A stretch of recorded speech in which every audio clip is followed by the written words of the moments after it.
Guyana पहुंचने पर PM Modi का हुआ ग्रैंड वेलकम। गुयाना के राष्ट्रपति मोहम्मद इरफान अली ने एयरपोर्ट पर स्वागत किया। गुयाना के 1 दर्जन से ज्यादा कैबिनेट मंत्री भी पीएम मोदी के स्वागत में एयरपोर्ट पर मौजूद थे। 56 साल के बाद किसी भारतीय प्रधानमंत्री का गुयाना का दौरा है। गुयाना में 40% भारतीय मूल के लोग हैं। रियो डी जेनेरियो से रवाना होने से पहले पीएम मोदी ने रामलीला के आयोजन में शिरकत की। ब्राजील के छात्रों ने किया रामायण का मंचन। ब्राजील में G20 की बैठक के बाद विशेष सत्र का आयोजन हुआ। पीएम मोदी और इटली की पीएम मेलोनी के साथ सिंगापुर, पुर्तगाल, नॉर्वे, स्पेन और मैक्सिको के राष्ट्राध्यक्ष शामिल हुए। G20 की बैठक के बाद सामने आई राष्ट्राध्यक्षों की शानदार तस्वीर। भूख और गरीबी के खिलाफ वैश्विक गठबंधन पर सभी राष्ट्राध्यक्षों की सहमति भी की। रियो डी जेनेरियो में ब्राजील के राष्ट्रपति लूला डी सिल्वा से मिले पीएम मोदी। कई अहम मुद्दों पर द्विपक्षीय बातचीत हुई। भारत के दौरे पर आएंगे रूस के राष्ट्रपति पुतिन। जल्द ही तारीखों का होगा फैसला। पीएम मोदी ने भारत आने का दिया न्योता। महाराष्ट्र विधानसभा चुनाव के लिए सभी 288 सीटों पर मतदान जारी। महायुति और महाविकास अघाड़ी के बीच सीधी टक्कर। महाराष्ट्र में 288 सीटों पर कुल 4140 उम्मीदवार मैदान में हैं। शाम 6 बजे तक होगी वोटिंग। सुरक्षा के कड़े इंतजाम। बारामती में डिप्टी सीएम और एनसीपी उम्मीदवार अजित पवार ने डाला वोट। कहा, उम्मीद है कि इस बार बारामती में लोग मुझे विजयी बनाएंगे। सुप्रिया सुले और नाना पटोले पर लगे आरोपों पर बोले अजित पवार, ऑडियो क्लिप में आवाज इन्हीं दोनों की है।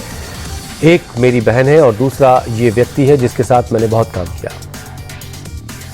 एनसीपी शरद गुट की सांसद सुप्रिया सुले ने बारामती में मतदान किया। लोगों से की ज्यादा से ज्यादा वोट की अपील। मुंबई बीजेपी अध्यक्ष आशीष शेलार ने बांद्रा के बूथ पर डाला वोट। बांद्रा पश्चिम विधानसभा क्षेत्र से उम्मीदवार है आशीष शेलार। मुंबा देवी सीट से शिवसेना उम्मीदवार शाहना एनसी ने मुंबा देवी मंदिर में पूजा की। कहा, मुंबा देवी में इस बार परिवर्तन लाना है। महाराष्ट्र के राज्यपाल सीपी राधाकृष्णन ने भी अपने मताधिकार का इस्तेमाल किया। मुंबई के एक मतदान केंद्र पर वोट किया। नागपुर के मतदान केंद्र पर पहुंचे आरएसएस प्रमुख मोहन भागवत। मतदान शुरू होते ही डाला अपना वोट। वोट डालने के बाद बोले भागवत, लोकतंत्र में मतदान करना हर नागरिक का कर्तव्य। प्रत्येक नागरिक को वोट करना चाहिए। एक्टर अक्षय कुमार ने मुंबई में किया मतदान। बोले, मतदान केंद्र पर बहुत अच्छे इंतजाम है। वरिष्ठ नागरिकों के लिए अच्छी व्यवस्था है। अभिनेता राजकुमार राव ने मुंबई में अपना वोट कास्ट किया। बोले, मतदान जरूरी है। फिल्म निर्देशक कबीर खान ने डाला वोट। मुंबई के एक मतदान केंद्र पर वोट किया। पूर्व क्रिकेटर सचिन तेंदुलकर ने पत्नी अंजलि के साथ मुंबई में किया मतदान। बेटी सारा भी वोट डालने पहुंची। झारखंड विधानसभा चुनाव के दूसरे चरण में मतदान जारी है। 29 सीटों पर चल रही वोटिंग। जेएमएम, कांग्रेस और बीजेपी गठबंधन में सीधा मुकाबला। झारखंड में 500 से ज्यादा उम्मीदवारों के चुनावी भाग्य का आज होगा फैसला। 14,218 मतदान केंद्रों पर शाम 5 बजे तक होगा मतदान। गिरिडीह में प्रदेश बीजेपी अध्यक्ष बाबूलाल मरांडी का दावा, बीजेपी एनडीए को 51 से ज्यादा सीटें मिलेंगी। 5 सालों तक जनता ने काफी तकलीफें सही है।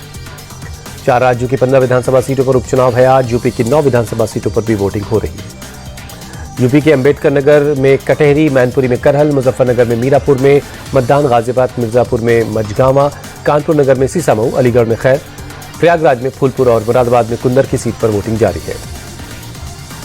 पंजाब में 4 विधानसभा क्षेत्रों में मतदान जारी है। गिद्दड़बाहा, डेरा बाबा नानक, चब्बेवाल और बरनाला में मतदान चल रहा है। उत्तराखंड के केदारनाथ विधानसभा सीट पर उपचुनाव में मतदान जारी है। केरल के पलक्कड़ विधानसभा सीट के लिए भी वोटिंग चल रही है।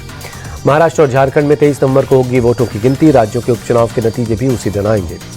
महाराष्ट्र में वोटिंग से पहले सुप्रिया सुले और नाना पटोले पर लगा बड़ा आरोप। बीजेपी नेता सुधांशु त्रिवेदी ने कहा, बिटकॉइन घोटाले में नकदी को महाराष्ट्र के चुनाव में खपाया गया।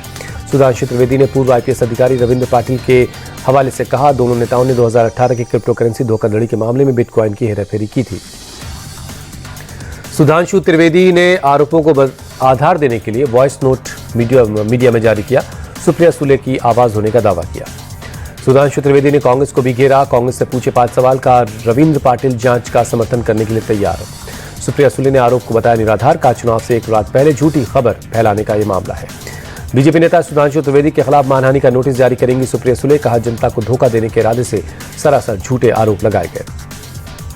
आज अयोध्या के दौरे पर रहेंगे यूपी के सीएम योगी आदित्यनाथ। सुग्रीव किला में नवनिर्मित राजगोपुरम का अनावरण करेंगे। हनुमानगढ़ी रामलला के दर्शन भी करेंगे। राम मंदिर के निर्माण के काम को भी देखेंगे। यूपी के संभल में शाही जामा मस्जिद का सर्वे शुरू हुआ। डीएम और एसपी के साथ सर्वे की टीम ने जामा मस्जिद का सर्वे किया। चंदौसी जिला अदालत ने शाही मस्जिद के वीडियो और फोटोग्राफी से सर्वे का दिया आदेश। हिंदू पक्ष ने शाही मस्जिद में हरिहर मंदिर होने का दावा किया। सर्वे के दौरान याचिकाकर्ता महंत ऋषि राजगिरी को मस्जिद में प्रवेश नहीं करने दिया गया। पुलिस छावनी में तब्दील हुआ संभल। केरल के थुथुकुडी में रात से हो रही बारिश। लगातार बारिश से लोगों की परेशानी बढ़ी। दिल्ली में धुंध के चलते ट्रेन से सफर हुआ मुश्किल। रेलवे के मुताबिक 9 ट्रेनों के समय में बदलाव हुआ है। 13 ट्रेनें देरी से चल रही है।